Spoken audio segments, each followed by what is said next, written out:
우리는 살아가면서 짜증이 날 일이 많습니다. 인간관계에서 짜증이 날 때는 상대방이 내 생각대로 움직여주지 않으면 짜증을 내며 비난을 하거나 충고를 하는 경우가 많습니다.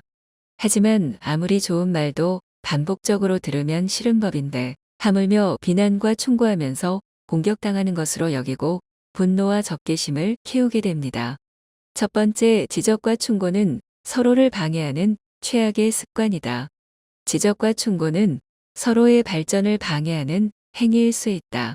특히 부모와 자식 사이에서 이러한 행위는 극히 신중해야 한다. 이는 관계의 균열을 일으킬 수 있는 위험한 길이 될 수 있다. 상대방을 배려하는 마음이 없이 이루어진 좋은 의도의 말일지라도 상대방에게는 스트레스를 주고 예상치 못한 반응을 불러일으킬 수 있다.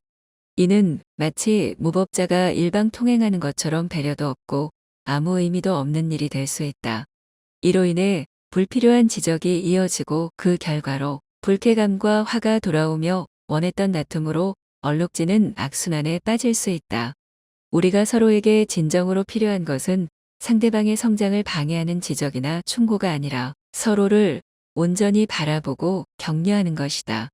가르치려는 마음이나 걱정하는 마음이 아니라 다정한 마음에서 비롯된 진심 어린 격려를 통해 우리는 서로의 진정한 빛을 발견할 수 있다.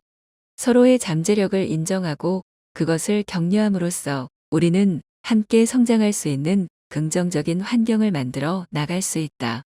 따라서 우리는 서로의 발전을 위해 상대방에게 진정한 이해와 격려를 제공하는 것이 중요하다. 이를 통해 우리는 서로의 성장을 지원하고 더 나아가 가족 간 친구 간의 관계를 보다 깊고 의미 있는 것으로 발전시킬 수 있다.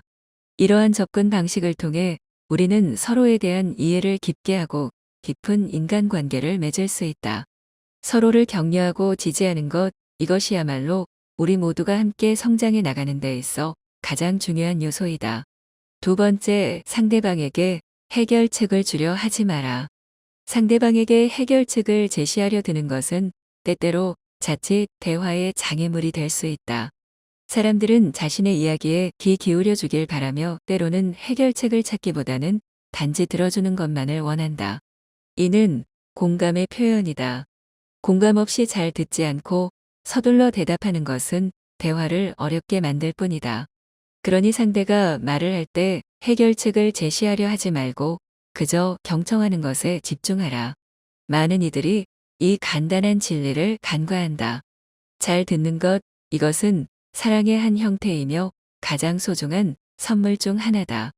우리 마음이 자신의 생각과 감정으로 가득 차 있다면 상대방의 말에 진정으로 귀 기울이기 쉽지 않다.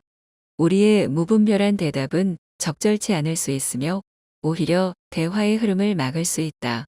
따라서 적절한 대답이 떠오르지 않을 때는 단순히 그렇군요라고 말하며 상대방의 이야기에 귀를 기울이자.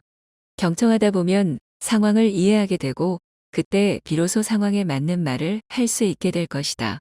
의례적인 대답이나 부적절한 말은 소통을 방해할 뿐이다. 때로는 침묵이 흐르는 것을 두려워하지 말고 아무 말 없이 현재 순간을 인식하며 조용히 있는 것도 좋다. 이렇게 서로를 경청하며 공감하는 과정 속에서 우리는 더 깊은 이해와 연결을 경험하게 된다. 대화는 단순히 말을 교환하는 행위를 넘어 서로의 마음을 나누고 서로의 존재를 인정하는 소중한 시간이 될 수 있다. 우리가 진정으로 서로의 말에 귀 기울일 때 우리는 더 깊은 관계를 구축하고 서로에 대한 이해를 넓히며 마음의 평화를 발견하게 된다. 이것이야말로 진정한 소통의 미학이다. 세 번째, 생각 없이 아무 말이나 뱉지 마라. 말을 굉장히 쉽게 뱉고 자기가 무슨 말 하는지도 모르는 채 그냥 나오는 대로 말하는 사람이 있다. 이런 행동은 사람을 씌워 보이게 만드는 대표적으로 행동이다.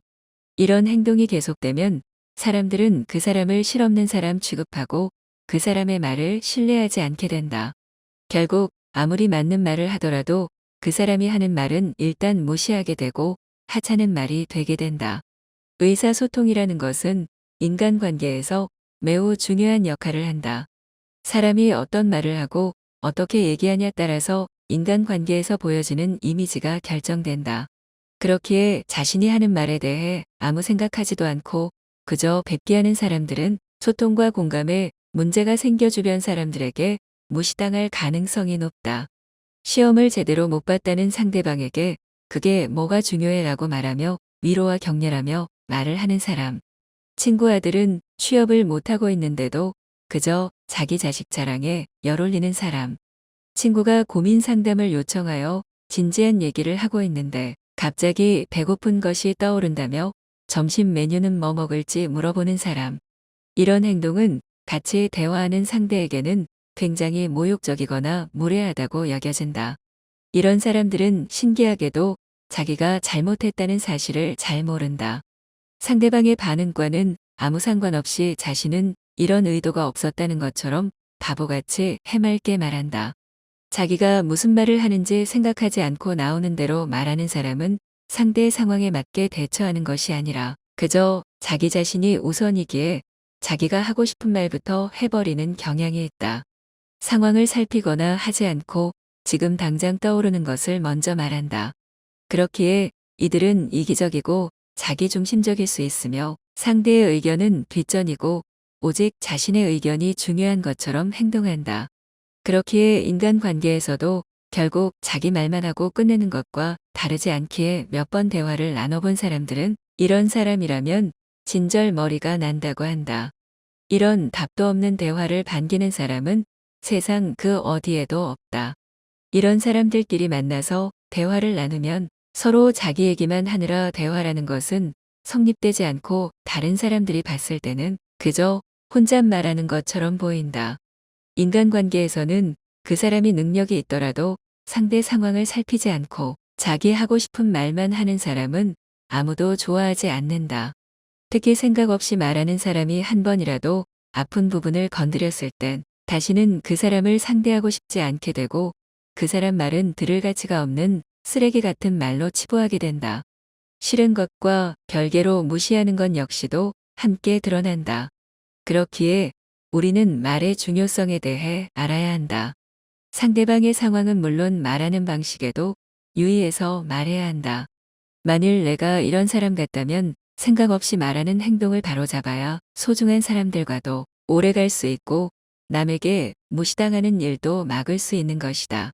네 번째, 가족 간의 돈 얘기 절대 하지 마라. 요새 잘 나간다고 말하거나 돈이 좀 생겼다고 말하면 갑자기 주변에 사람들이 찾아오기도 한다. 지금까지 인간관계지의 4가지에 대해 말씀드렸습니다. 오늘도 좋은 하루 보내시길 바랍니다.